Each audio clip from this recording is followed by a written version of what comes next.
What intrigues you when preparing to buy a new house? The price, prime location, or the house's history? Certainly, nobody wants to live in a house that has been the scene of a bloody murder, right? However, not every homeowner is honest enough to share that, especially if the place has witnessed up to 3 fatalities. In 2004, a newly immigrated couple from Taiwan purchased a 2-story mansion in the northern suburbs of Sydney for $800,000. The living environment here was very comfortable and wonderful, close to Sydney, where many middle-class families reside. While the couple was happily moving into their new home, they accidentally came across an unpleasant news article about the house's past. They were extremely angry, feeling deceived, and thus, they demanded a refund from the real estate company. Ultimately, under significant public pressure, the company had to return the full amount of money the couple had struggled to earn, and of course, they also left their new home. A year later, the house was put up for sale again, and the sign in the front yard now included an additional line, "Gonza lived here." What does this line on the advertising sign represent? Why are such cryptic words displayed there? This house was previously owned by the Gonzales family, who lived in Baguio City, Philippines. The father of the family, Teddy, studied law at a university in the U.S. and has a law degree. Teddy met Lovia during his time there. In 1980, Teddy and Lovia came together and had a son named SEF, their eldest son. The couple had high hopes for a future filled with happiness. As if in answer to their wishes, in 1983, their daughter Claudine was born. The family of 4 enjoyed a happy and fulfilling life. Teddy was an exemplary father and husband. After graduating from college, he felt that he could not have a stable life with his current job, so he switched to working in a law firm and then moved on to a real estate company, where he earned a higher salary. After marrying Lovia, the couple decided to start their own business, opening a video and pharmacy store. Their store was a success. By 1989, they even managed to open a 4-story hotel. The family moved in to live there for easier management of the hotel. With Teddy's knowledge of business and strategic mind, their enterprise continued to grow, significantly improving their standard and living conditions. However, an unexpected incident occurred on July 16, 1990. A strong earthquake with a magnitude of 7.7 Richter struck Baguio, Philippines, causing severe damage. Over 2,000 people died, and 150,000 were left homeless. Among the thousands of homes and hotels destroyed was the house that the couple had worked hard to build. The brave father risked his life to save a girl trapped under the rubble.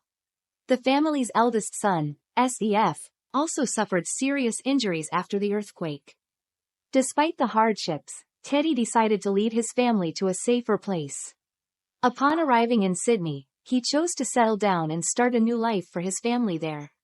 At the age of 36, Teddy enrolled in a university in Australia to study law. After graduating, he received his law degree in Australia, proving his belief was right. He established a law firm in Sydney, aiming to help Filipinos achieve immigration qualifications. Teddy's wife, Lovia, worked in the law firm to provide financial support. The couple worked hard, and their careers quickly flourished. By the end of 1999, they were able to buy a house in the northern suburbs of Sydney.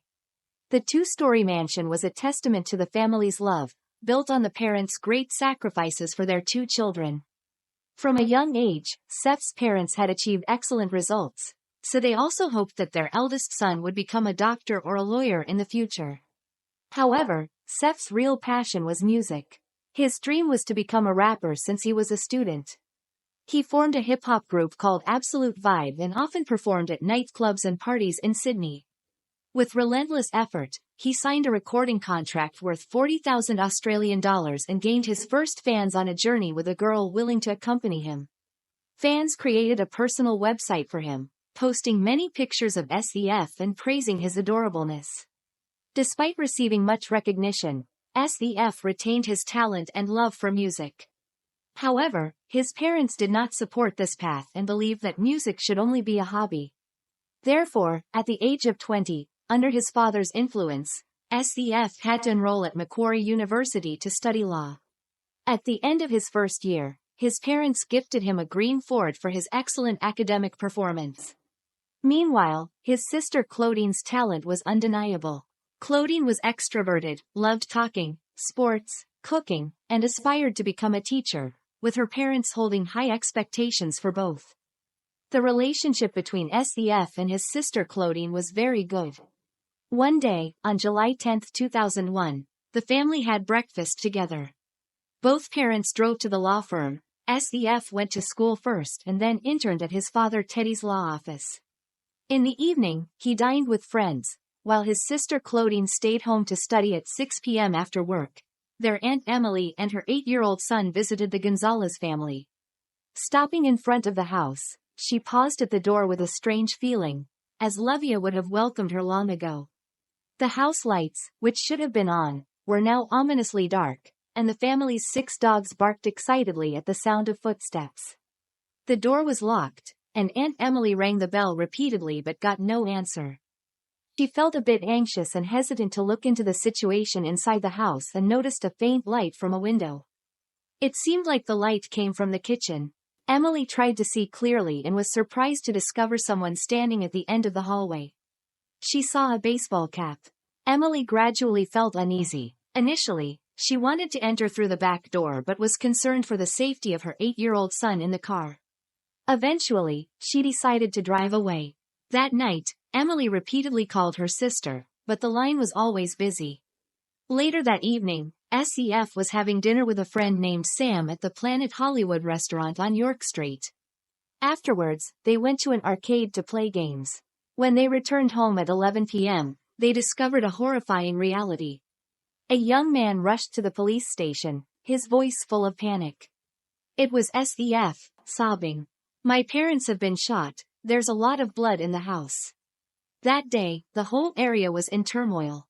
The time of Claudine's death was determined to be around 4 p.m. Livia was attacked after leaving the firm and returning home at 4:50 p.m. Teddy made 2 phone calls home at 6:20 p.m. but the line was busy. When he returned home, Teddy met the same fate as his wife and daughter. SEF, the sole survivor in the house, said he discovered the bodies of the family members after returning from the party with his friend. The police found graffiti sprayed near the dining room with the words "Asians out," appearing to be written by racists. SEF also reported that when he returned home that night, he saw 2 suspicious individuals running south on Collins Avenue. After an initial examination of the scene, all the cabinets in the house were found wide open. Teddy's briefcase was rummaged through, documents scattered, and the phone line cut. The condition of the house, along with the victims being locked in a room with important items, indicated that this was a break-in, robbery, and murder with a racial hatred motive. However, the police found the evidence too conspicuously arranged, as if someone had deliberately set it up that way. Shortly after, the police discovered a knife missing from the kitchen knife rack. Forensic analysis matched the size of the knife blade to the wounds and determined it was the missing knife, concluding it was the weapon used. According to police analysis, the perpetrator had prepared meticulously. Experts also shared evidence regarding the time of death of the victims. The murderer had hidden in the house from 4 p.m. to 7 p.m.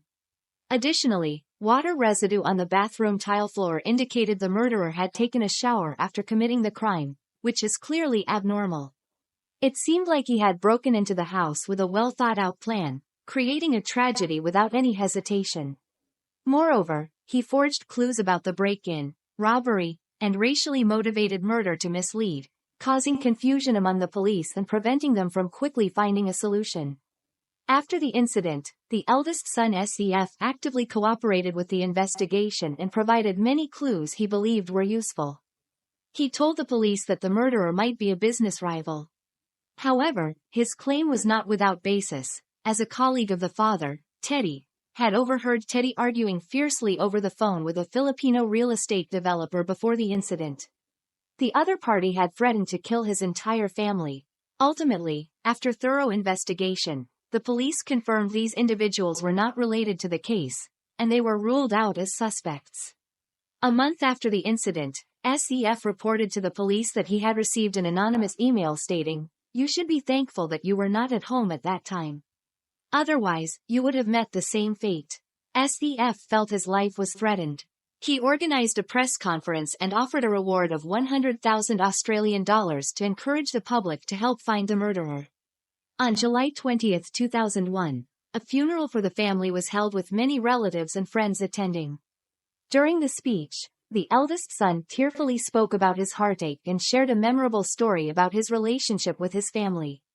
However, this was not enough to dispel all suspicions from the police towards the eldest son. SDF cried loudly but shed not a single tear. And although he appeared very shaken, when interrogated, he was very calm, and every word he spoke seemed premeditated. Moreover, the police discovered tiny traces of blue paint on Seth's hoodie, matching the graffiti inside the house. A week after the incident, the police urgently requested SEF to return to the scene to reenact the events, but he was very calm and showed no signs of worry. The time from 8 p.m. to 11 p.m. was crucial because the family was attacked during this period, and he was not at home. Evidence at the scene and Emily's statement indicated she saw his Ford parked in front of the house at 6 p.m. SEF countered that he was hiding in the car because it was raining. However, clearly, Aunt Emily did not see him in the car. Additionally, a neighbor mentioned that he happened to pass by Gonzales' house around 4:30 p.m. and saw a similar scene. A green Ford parked in front, with no one inside. After several verifications, the police concluded SEF was lying. Further investigation revealed the 20-year-old was deceitful and also a suspect. His parents had high expectations of him, and he seemed to be trying to change and be stricter with himself, both in studies and life. Anyone who erred would face strict punishment. This pressure led SEF to learn to lie to receive praise from his parents. As he grew up, to be liked by everyone, he bragged about being a successful singer with many fans. Police investigations revealed that Seth's musical achievements were not at all like what he claimed. The personal website that a female fan allegedly created for him did not exist. Everything was fabricated by SEF himself. However, music was genuinely his passion. Yet, his parents refused to accept this and insisted that he become a doctor or a lawyer. After enrolling for a semester, his parents were overjoyed to see Seth's excellent report card.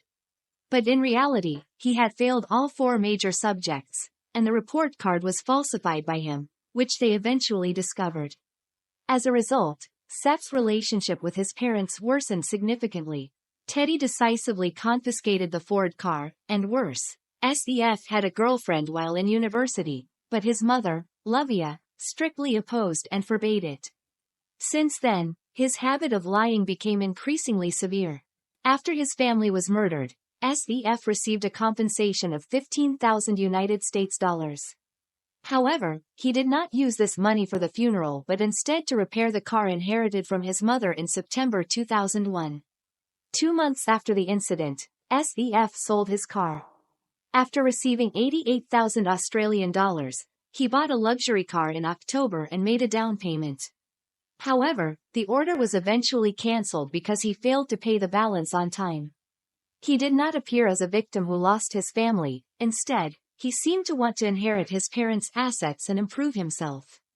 SEF frequently changed residences, living with relatives before moving to a better apartment.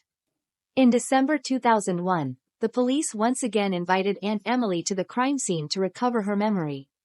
This time, Emily finally recalled seeing a human-shaped figure wearing a windbreaker and a baseball cap inside the house.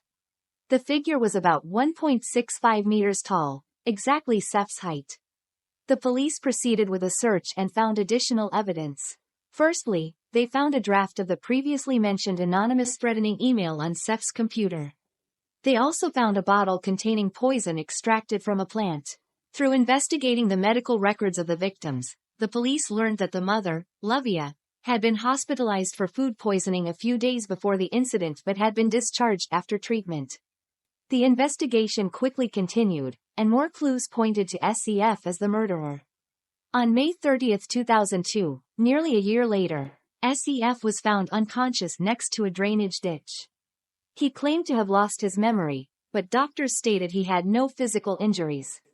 The prosecutor at the trial of the Gonzales family massacre formally declared that SEF had planned to kill his entire family months in advance. The poison bottle found in the bedroom was clear evidence that SEF intentionally harmed his family. Regarding motive, the prosecutor believed SEF killed his parents due to pressure from a stressful educational environment and a strong fear after losing his parents' trust. The trust they placed in him turned into a storm of disappointment, anger, and he wanted revenge to release the repressed emotions of 20 years.